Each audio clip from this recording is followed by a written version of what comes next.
Hello，大家好，又係我 Ken 啊。今日咧同大家嚟睇一個衛景軒啊，介紹一個靚裝修、靚景3房套嘅單位。咁啊，實用面積693呎。我哋由大門開始睇下先。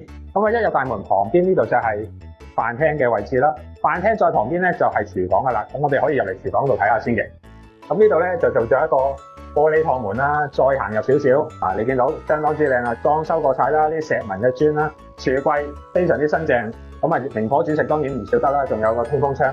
我哋再出翻嚟，咁啊出翻嚟，咁啊呢度飯廳啦，旁邊咧就做咗啲餐邊櫃啦，咁啊雪櫃佢又可以預留咗個空間咧擺咗出嚟，咁可以擺個再大啲嘅雪櫃。咁啊再過嚟啦，呢度有個櫃啊，一辣櫃咧就分隔開呢個飯廳同客廳嘅，咁啊梳化咧佢係預計會擺喺呢個位啦，咁啊電視機特色牆，咁啊電視櫃就喺呢個位置啦。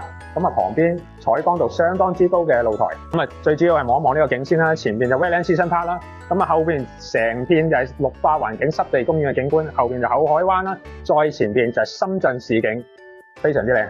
夜晚又仲靚，對面啲樓着晒燈嘅話，我哋入嚟睇埋啲房先，係啦。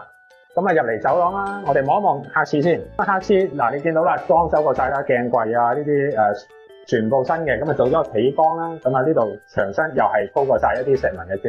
睇一睇第一個睡房先，咁呢個睡房咧就冇擺床，咁啊做咗書台啦，做一個辦公室咁樣啦。咁我哋睇埋另外一個睡房啦，睡房下邊呢度咧就做咗啲收納空間啦，咁啊呢邊就做咗一排衣櫃，做到上頂，景觀一樣係望住濕地公園，同一個方向，相當之靚。去睇埋主人房，咁啊主人房呢度啦，咁下邊都係做咗一個地台床啦，咁呢邊又係做咗一排衣櫃咁樣嘅。